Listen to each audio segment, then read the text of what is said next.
6 number वाली नहीं, हाँ 7 नंबर वाली, ए व्यापिनो अपि ऋणाभ्यो अधो मध्यो ऊर्ध्व संश्रयाः। हाँ, अब ये वायु पित्त और कफ तीनों के स्थान बताए, इतना समझ आया? कैसे? अध मध्य ऊर्ध्व संश्रय, कौन? वायु पित्त कफ। ठीक, वायु नीचे, पित्त बीच में, कफ ऊपर। किस तरह से? नाभि और हृदय के। ये नाभि पकड़ लो, ये हृदय पकड़ लो, ठीक है। उसके नीचे जाओ वायु, उसके बीच में पित्त, उसके ऊपर कफ, है ना, मेजोरिटली। अब इसमें ज्यादा दिमाग नहीं लगाना, इतना समझ आ गया? याद रह गया? ठीक है। अब कोई भी मरीज इतने हिस्से को लेकर अगर शिकायत करता है कुछ भी, मुझे जलन हो रही है, मुझे कुछ कुछ हो रहा है, क्या हो रहा है समझ नहीं आ रहा, भारीपन लग रहा है, दर्द हो रहा है ना, या चुभ रहा है, अंदर से खुजली मच रही है ना, अंदर से छिल रहा है, कुछ भी, तो पूछो कहाँ हो रहा है, कहाँ हो रहा है? कुछ तो बताएगा। क्या बताएगा? मुझे पेट में हो रहा है, मुझे छाती में हो रहा है, पेट और छाती दोनों में हो रहा है। अब जब उसने बताया पेट में हो रहा है या छाती में हो रहा है, तो उसको पूछो कि उंगली लगा के दिखाओ कहाँ पे, उतना तो बता सकता है, ठीक है।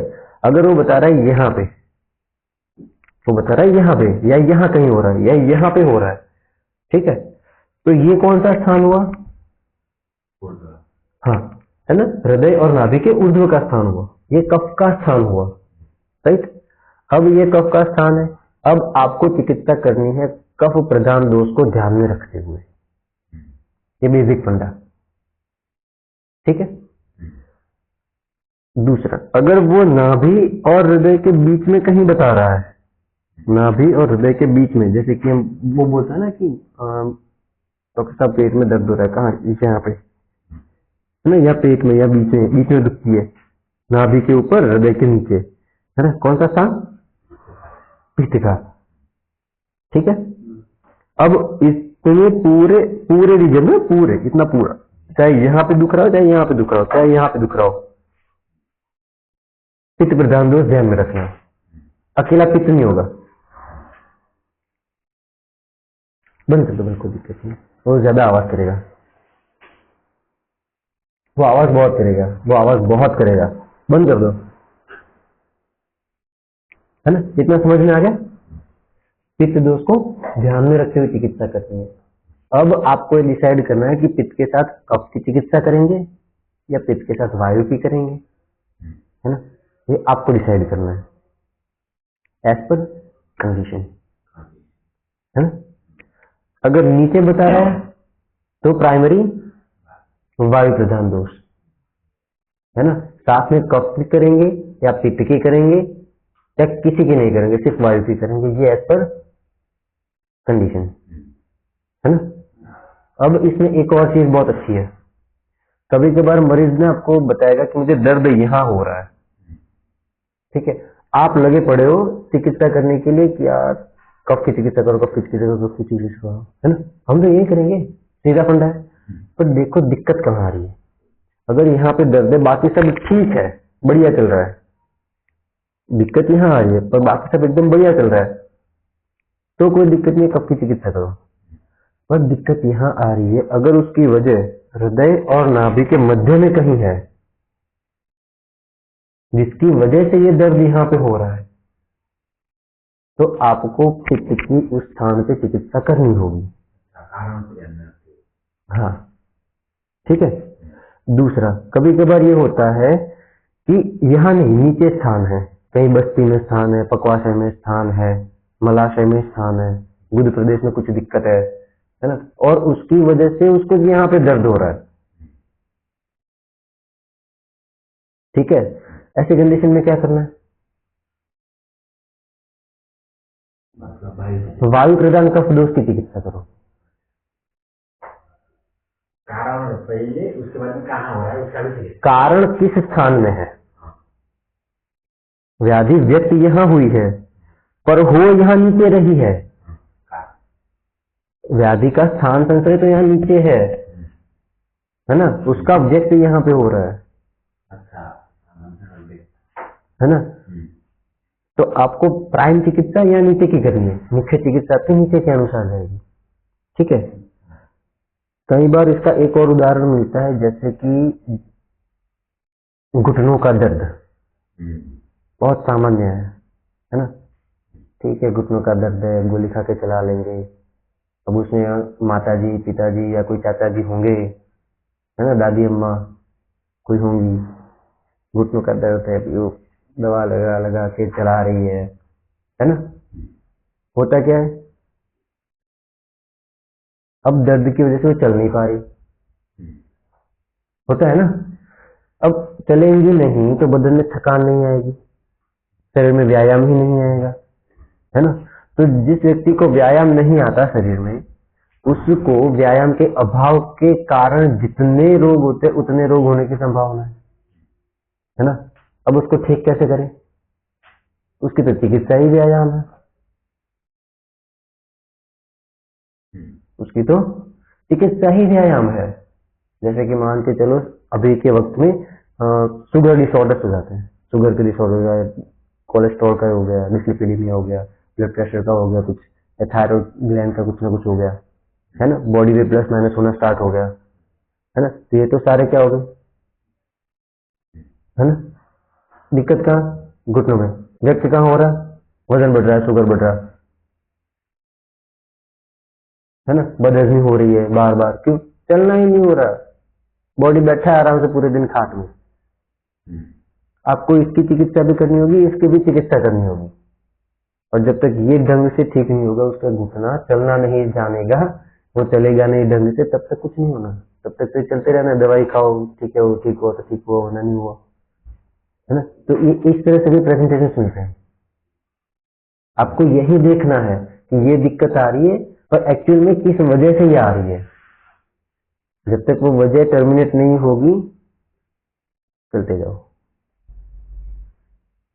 है ना।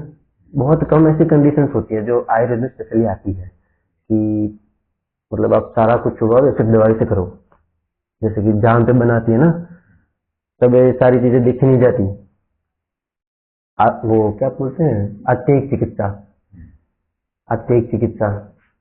सुश्रुत ने उदाहरण भी दिया कि कुछ भी करो, जलते आगार, चलते हुए घर के समान चिकित्सा करो, उसको कुछ भी करके बुझाओ, ठीक करो, है ना। प्रदीप्त आगारवत शीघ्रम तत्र उपाचरित प्रतिक्रियाम, है ना।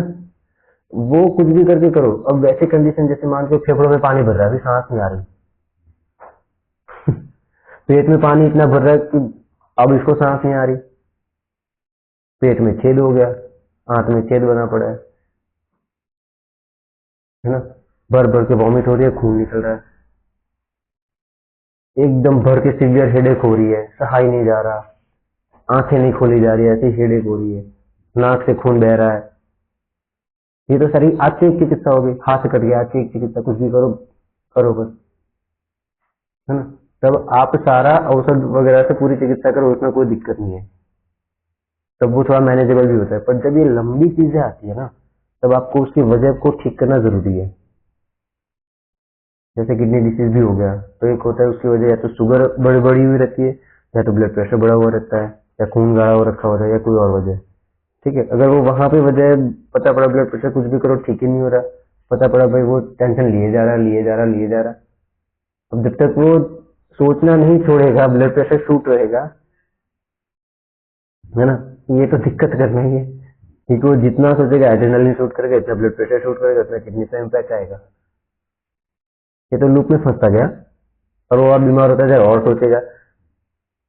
तो जब तक वो एक ब्रेक थ्रू उसको नहीं मिलेगा, उस जगह का ब्रेक थ्रू नहीं मिलेगा सोचने का, तब तक चलते रहना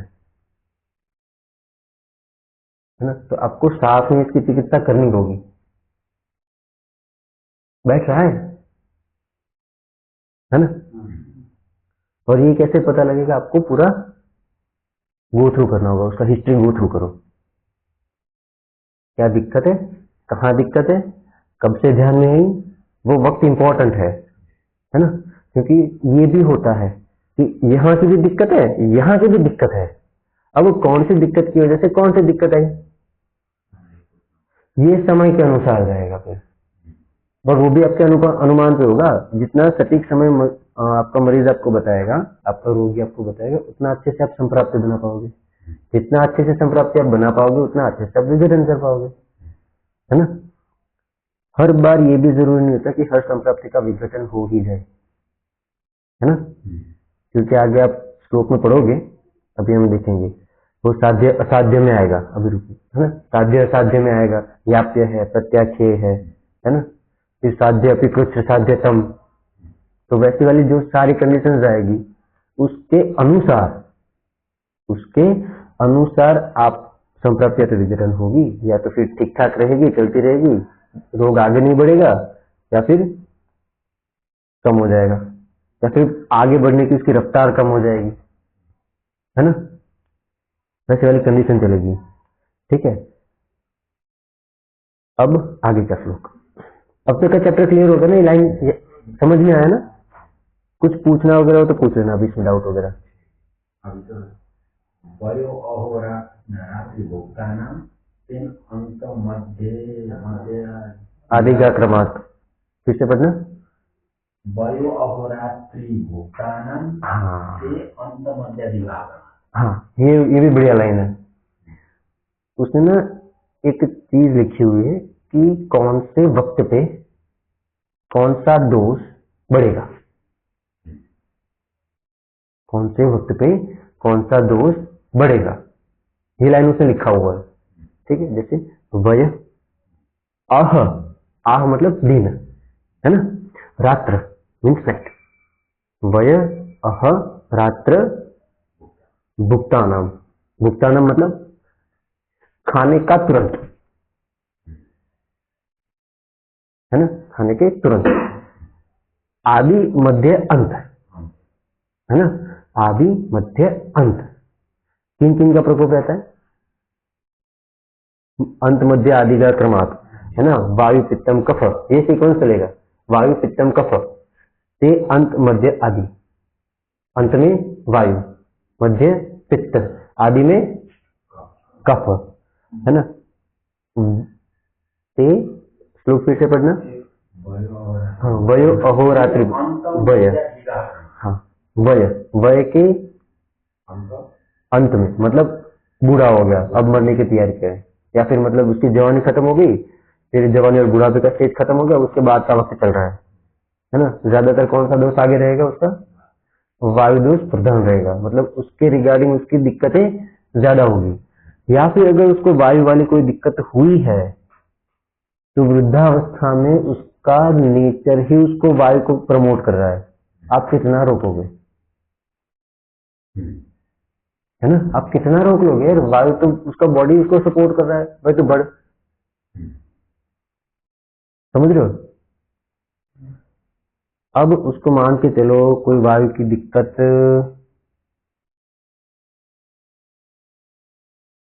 संधिगत वात हो गया, सामान्य वायु का बूढ़ापे में होने वाला संधिगत वात हो गया, या फिर स्मृतिनाश जैसा कुछ हो गया, अभी याद नहीं रह रहा, उस कंडीशन में आप उसको कितना याद रखवा लोगे? क्योंकि जब ये वायु की ही दिक्कत है, वार्धक्य जनित विकार है, वायु बढ़ा हुआ है, डिजेनरेटिव चेंजेस है ना, उसके शरीर स्वतः उसको सपोर्ट कर रहा है वायु बढ़ाने को, आप दो फैक्टर एक साथ टारगेट उतना इजीली नहीं कर सकते, है ना, ये बहुत चैलेंजिंग हो जाता है। ऐसी कंडीशन में ये रोग बेटर हो जाए तो बहुत अच्छा है आपकी चिकित्सा से, या फिर मैनेज हो जाए, सिर्फ मैनेज हो जाए, या तो बढ़ना नहीं चाहिए या तो कुछ सुधार दिखना चाहिए। ठीक हो गया तो बहुत बढ़िया, चमत्कार हो गया, क्योंकि उसका नेचर ही है वायु बढ़ाना, आप नेचर के अगेंस्ट ज्यादा नहीं जा पा सकते, है ना। फिर होता है वय अंत हो गया, मध्य में पित्त यानी यूथ टाइम में पित्त प्रधान रोग, है ना, ये दिक्कत करता है। जैसे यौवन पीढ़ी का आपने शायद सुना हो, है ना, यंग एज में शायद बाल झड़ना या फिर पीले हो जाना, ग्रेइंग ऑफ हेयर वगैरह, है ना, वो छोटी मोटी दिक्कतें हैं। और पित्त के स्थान उसमें होने वाली दिक्कतें बहुत दिक्कतें करती है, है ना। दूसरा वयो अहोरात्रि भुक्तानम तेज मजाली का क्रमात, बचपन में कफ के रोग, यहाँ से ऊपर के बहुत दिक्कत करते हैं बच्चों में। रेस्पिरेटरी डिसऑर्डर्स तो आपको पता ही होंगे बच्चों में, यूं, ठीक है। फिर ठीक वैसे ही अहोरात्र।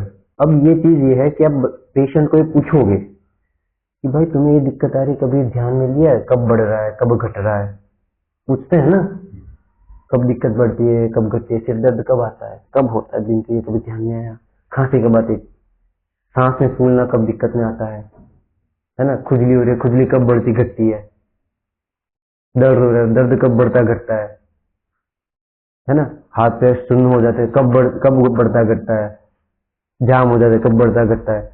तो उसके अनुसार तो ये अंदाजा लगा सकते हो कि दिन के किस वक्त में हो रहा है और रात के किस वक्त में हो रहा है, उसके अनुसार या तो वायु का इन्वॉल्वमेंट है, या तो पित्त का है, या तो कफ का है। ये आप सरलता से लगा सकते हो, है ना। अगर वो बोल रहा है खाना खाने के तुरंत बाद हो रहा है तो कफ, खाना खाने के तुरंत बाद से नहीं, थोड़ा सा बाद में, पचने की अवस्था के तुरंत शुरू में कफ, पचने की अवस्था के मध्य में पित्त और पचने के अंत में वायु, है ना। इस तीन को क्लासिफाई कर लो तो भी आपको पता लगेगा कौन से दोष का इन्वॉल्वमेंट है, तो किस दोष की प्राइम चिकित्सा करनी चाहिए, है ना। ये भी आपको आइडिया लग जाएगा। एक हो गया स्थान, एक हो गया दोष का इस तरह से इन्वॉल्वमेंट, ठीक है। इस अवस्था में है रोगी, बच्चा है, जवान है या बूढ़ा है, तो इस अनुसार भी आपको दोषों का एस्टिमेट लगाना है ना। फिर कौन सा बताया, सुबह दोपहर शाम वाला, है ना। सिर दर्द कब हो रहा है तो उसके अनुसार भी आपको दोष का असेसमेंट होगा, ठीक है। आगे कौन सा बताया, आगे 10 लोग नहीं, आगे हो गए सारे फैक्टर, एक श्लोक हो गया, है ना। तो इतने सारे फैक्टर्स के आधार पर आपको पता लग जाएगा कि कौन से दोष की कितनी सीवियरिटी में इन्वॉल्वमेंट है। नंबर डाल पाना टफ हो जाएगा, है ना, पर आपको आइडिया लग जाएगा, है ना। तो इस इतने फैक्टर्स को तो एटलीस्ट आपको ध्यान में रखते हुए, और किस स्थान पे दिक्कत हो रही है, अब सिर दर्द हो रहा है, अगेन कफ का स्थान, है ना, तो कफ के स्थान में है, बच्चा जवानी में मतलब पित्त भी है, खाने के एंड में दर्द होता है, मतलब पचने के एंड में मतलब वायु भी है, ये तो तीनों दोष का इन्वॉल्वमेंट हो गया, है ना। अब आप देखो कि ज्यादा सीवियरिटी कब पकड़ता है, खाना खाने के बाद में पकड़ता है या वैसे ही पकड़ता रहता है ना। तो उसके अनुसार दोषों को वापस इन्वॉल्वमेंट करो, है ना। आपका पूरा एस्टिमेट बदल गया, है ना। बेसिक समझ आ रहा है, ज्यादा डेप्थ में नहीं, है ना, ठीक है। आगे की लाइन,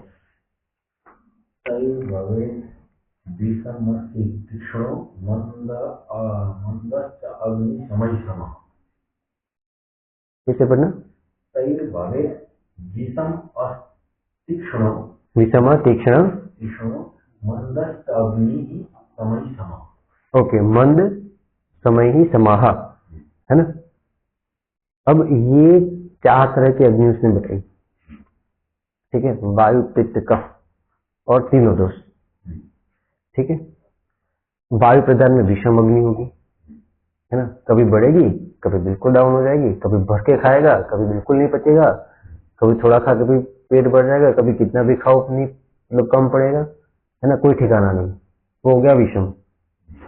तीक्ष्ण, खाते जाओ खाते जाओ खाते जाओ खाते जाओ, हाई डोज पे जा रहा है, फिर भी कम पड़े जा रहा है, दबा के चाहिए ही चाहिए, है ना, वो हो गया तीक्ष्ण।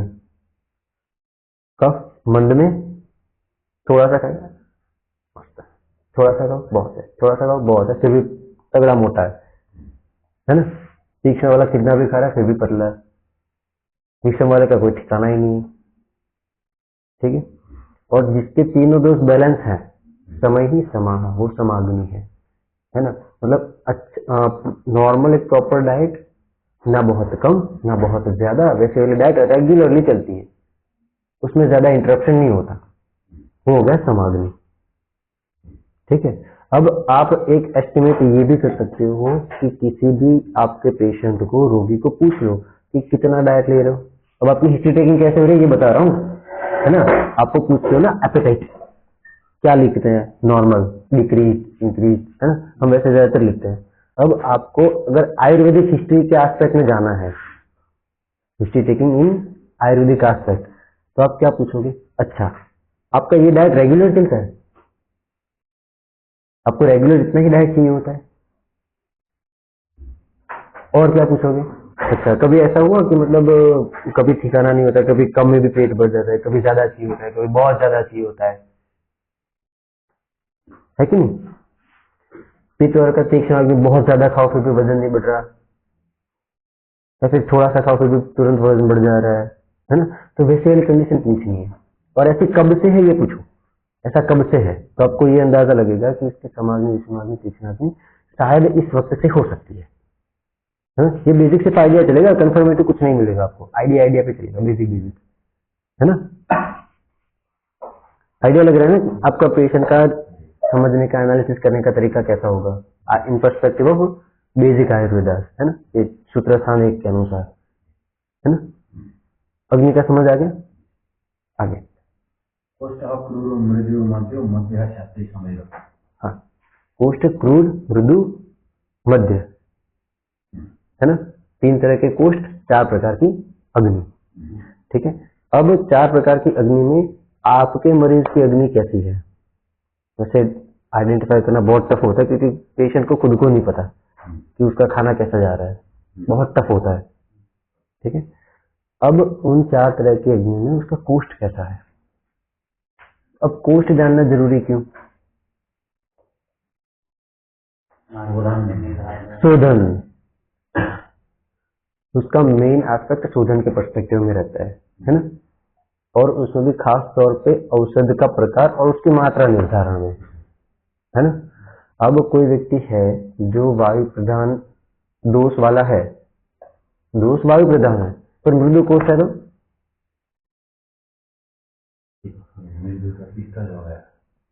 व्याधि वायु प्रधान है पर कोष्ठ मृदु है, तो कम औषध में चला जाएगा काम, है ना। बहुदोष है, संशोधन योग्य है, कोष्ठ मृदु है, वायु प्रधान है, पर शोधन कम औषध में करना है ना, मृदु औषध से करना है। उसको तीक्ष्ण दिया तो उसका सहा नहीं जाएगा, उसका ज्यादा हो जाएगा, भले वायु है ना। ठीक वैसे ही अगर कोष्ठ क्रूर है, भले कफ प्रधान या पित्त प्रधान है, क्रूर कोष्ठ है, तो आपको औषध देना पड़ेगा, या बार बार आपको फ्रीक्वेंट लेना पड़ेगा।